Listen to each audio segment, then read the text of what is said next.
Ang kwentong inyong mapapakinggan ngayon ay minsan panghango sa mga tunay na pangyayari.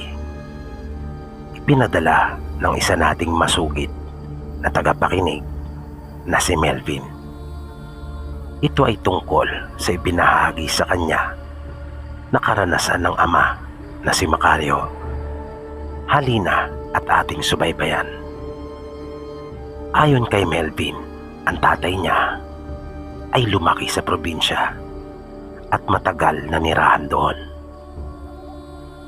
Bali 5 silang magkakapatid at ang kanyang ama ang pangalawa sa kanila. May edad na ngayon ang tatay niya pagkat ipinanganak ito taong 1950. Noong mga panahon na iyon ay bihira pa sa kanilang mga naninirahan doon ang nagpapamaynila. Kaya naroon halos ang lahat nilang kamag-anak.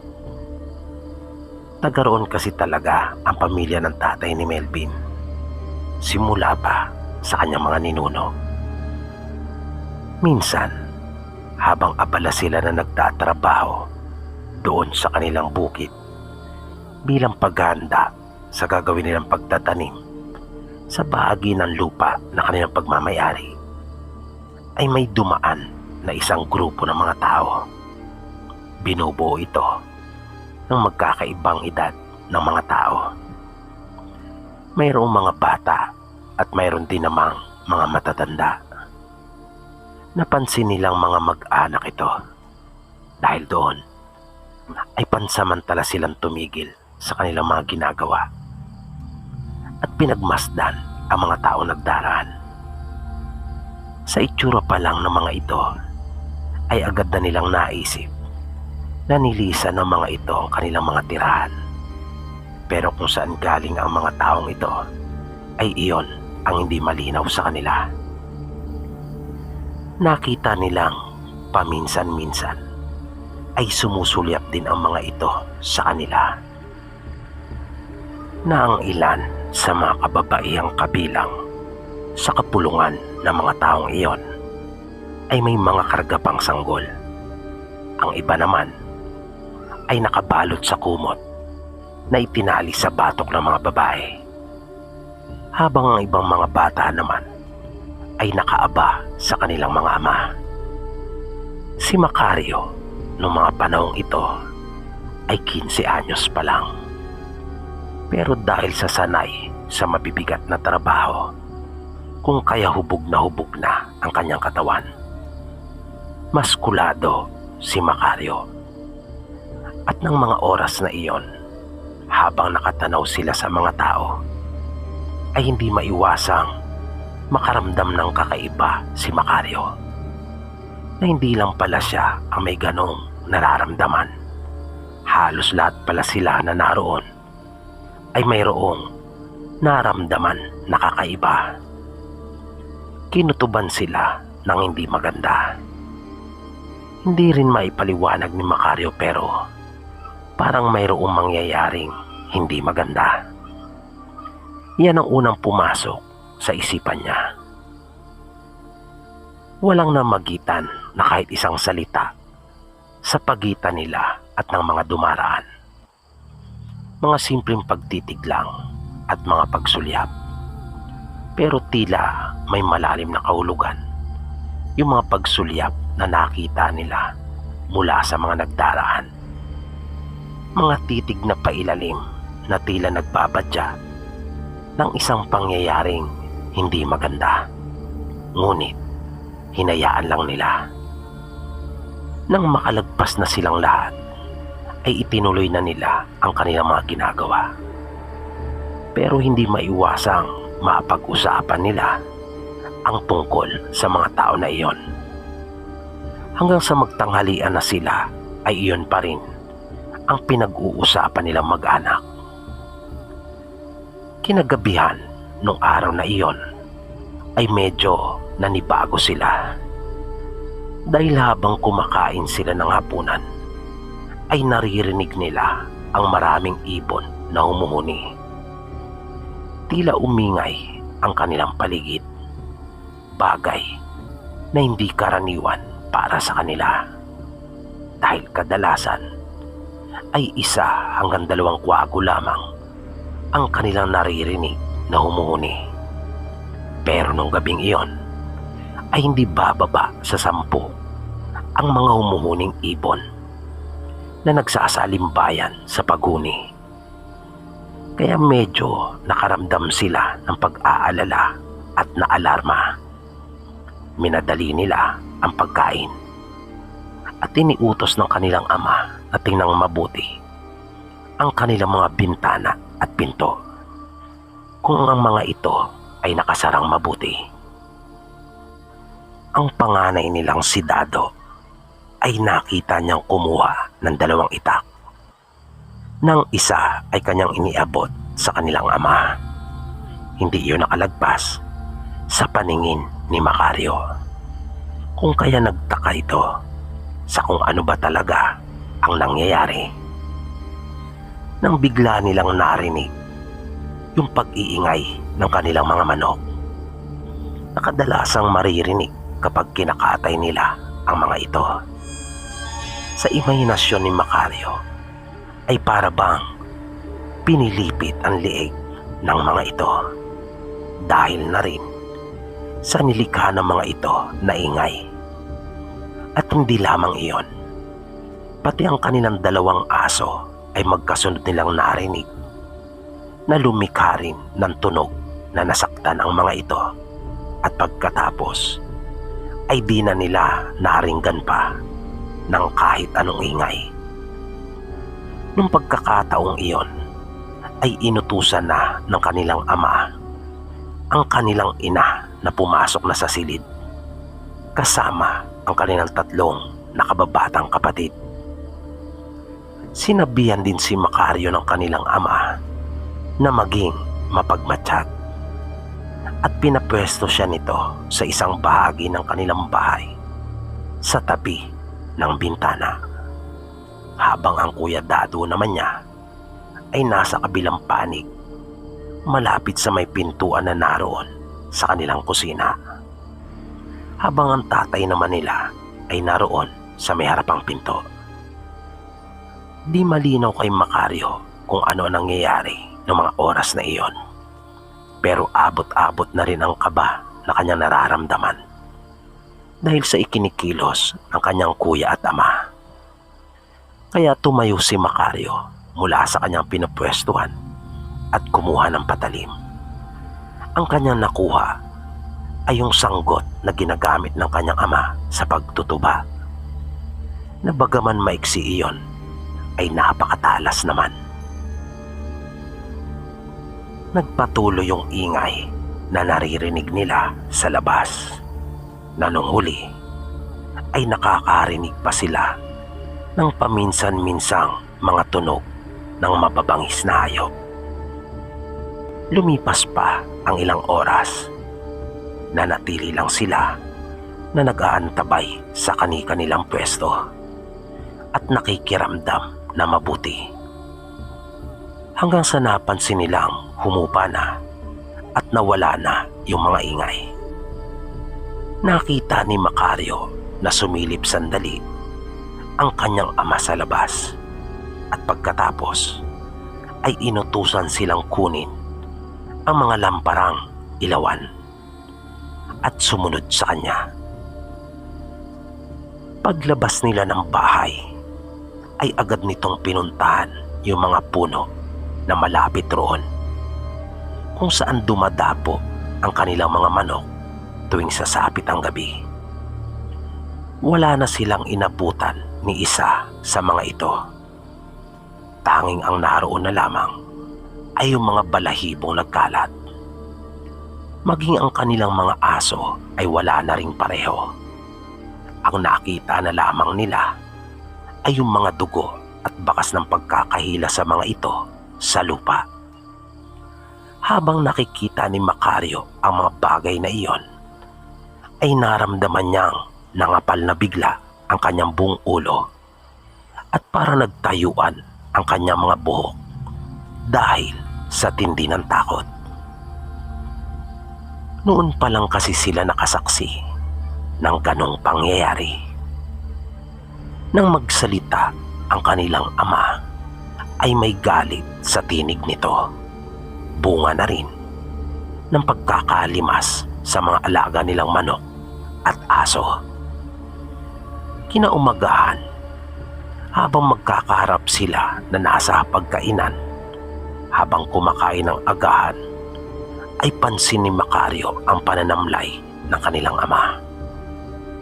Pero nalaman nila mula dito na hindi naman pala talaga ang ukol sa kanilang mga alagang hayop ang ipinag-aalala nito, kundi ang kaligtasan nilang mag-anak. Nang magtanong ang nanay nila kung bakit, ay sinabi nitong malakas ang kanyang kutob na mga aswang ang may gawa noon. Kung kaya hindi umanong malayo na baka sa susunod na umatake ang mga ito, ay sila na mismo ang puntiryahin. Kaya nasa panganib umano ang kanilang mga buhay. Maya-maya ay biglang may dumating. Narinig nilang tumatawag ang nakatatandang kapatid ng tatay nila, ang kanilang Tiyo Iking. Pagkapasok nito ay agad na nagtanong kung kanila na raw bang nabalitaan yung nangyari. Pagpapatuloy nito, natagpuan umano yung baka nung kanilang pinsan na patay at nakahandusay sa parang. At halos wala umanong natira dito. Kaya napatayong agad ang tatay nila Macario at nagpasama sa kanila upang puntahan ang kanilang kaisa-isang alagang kalabaw na isinusuga nila malapit sa lupang kanilang pagtatamnan. Pagdating nila doon, ay tila nabunutan naman ng tinik ang kanilang ama nang makitang naroon ito at hindi naman na paano. Kaya kanila nang kinuha ito at iniuwi sa bahay. Pagdating nila doon, ay napag-usapan nila magkapatid ang tungkol sa kung paano nila mapoprotektahan ang kanilang mga mag-anak laban sa pinaniniwalaan nilang aswang na umaatake. Napagkasunduan nila na maglagay na lamang ng mga pangontra sa palibot ng kani-kanilang mga bahay. Pagkat ayon sa tiyuhin ni Macario, ay wala naman silang ibang paraan na maaaring magawa nung mga panahong iyon. Kaya nagpunta sila sa kanilang lolo at nagpaturo ng mga maaari nilang gawin.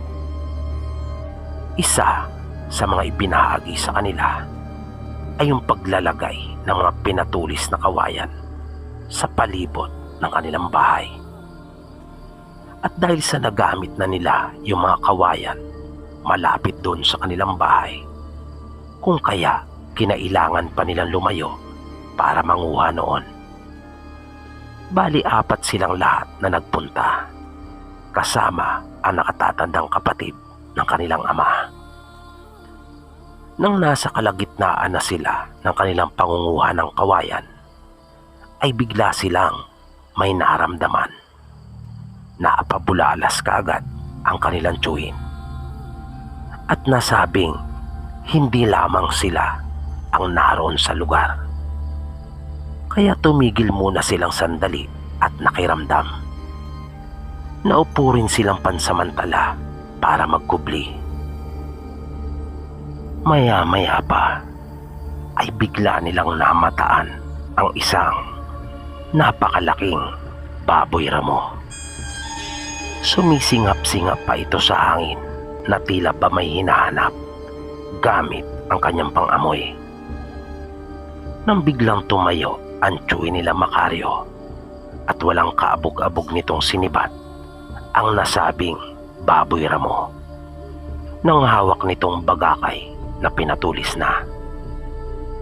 Nagulat naman ang baboy ramo nang tamaan ito at agad na napatakbo. Mabilis yung hinabol ng kanilang tiyuhin, kung kaya sumunod na rin silang lahat. Habang sinusundan nila iyon, ay napansin nila ang mga bahid ng dugo na naroon sa mga damo at lupa. Mabilis silang tumakbo, pero mabilis din yung baboy ramo na mahigit 5 tipa ang layo mula sa kanila. Hanggang sa napahinto silang bigla nang makita nila sa kanilang harapan ang bukana ng isang yungib. Hindi sila makapaniwala sa kanilang nakita. Nasa harapan na sila ng isang kuweba at doon nakita ng kanilang tsuy na pumasok yung baboy ramo. Kinabahan silang bigla pagkat tila alam na nila kung nasaan sila. Agad na nagsalita ang kuya ni Macario at nagyaya na itong umalis. Sinabi nitong baka doon nanunuluyan yung mga aswang, na ang kanyang tinutukoy ay yung mga bakwit na kanilang nakita nung minsang nasa bukid sila. Sa pag-aalala na baka nga tama si Dado, ay mabilis nilang nilagyan ng mga sanga at tuyong dahon ang bukana ng kuweba at agad na sinindihan. Naglagablab ang apoy at pumailan lang na kaagad ang makapal na usok. Hindi pa nakontento ang nakatatandang kapatid ng kanilang ama. Nagpatuloy pa ito sa pangunguha ng mga maaaring masunog at maigatong sa apoy. Naisip daw kasi nito na magandang pagkakataon na rin iyon ang puksain na ang mga ito habang araw pa, pagkat naniniwala silang malakas ang mga ito kapag gabi. Kumuha ang kanilang ama at tiyuhin ng mahabang kahoy na may nakapahalang na sanga at siyang ginamit na panulak sa naglalagablab na apoy. Habang sila Macario naman ang siyang patuloy na nanguha ng mga maigagatong roon. Kaya unti-unti ay pumasok sila sa makipot na daanan ng kuweba hanggang sa mas lumalim pa sila. At napag-alaman nga nilang tama si Dado, pagkat narinig na nila ang mga sigawan sa loob. Nakarinig sila ng mga pagmamakaawa at tinig na inuubo. Nagsimula na rin mag-iyakan ang mga bata dahil doon, kung kaya nakaramdam naman sila ng habag. Kanilang inapula na mag-aama ang apoy. Ayaw pa sanang pumayag ng kanilang tiyuhin, pero nagmatigas ang tatay nila Macario.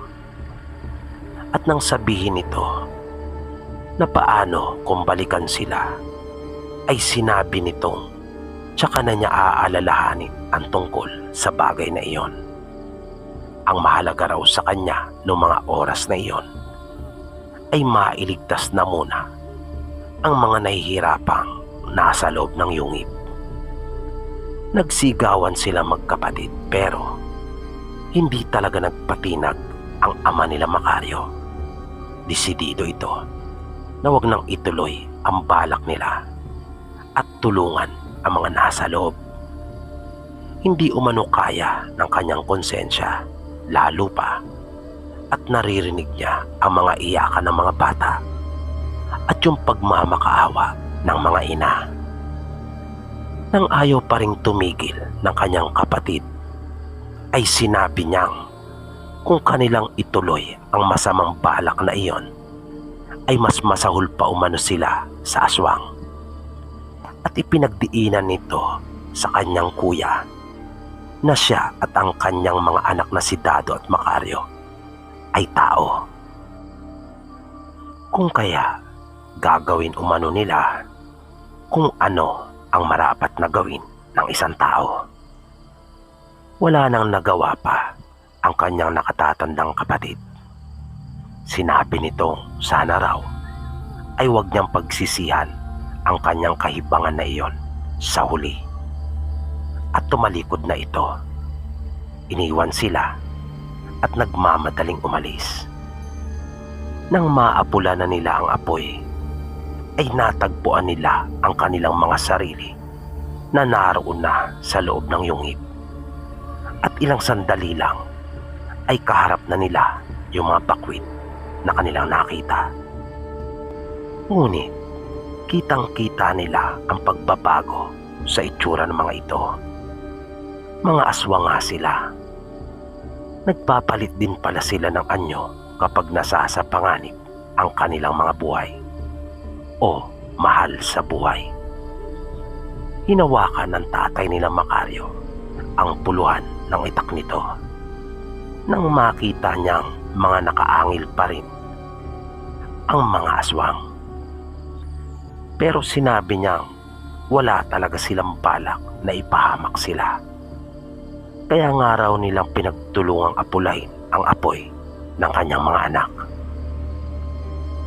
Nakita nilang tatlo na umabante ng 3 hakbang ang isa sa mga lalaki at sinabing wala silang dapat na ikatakot dahil wala rin umano silang balak na isapanganib ang mga buhay nila.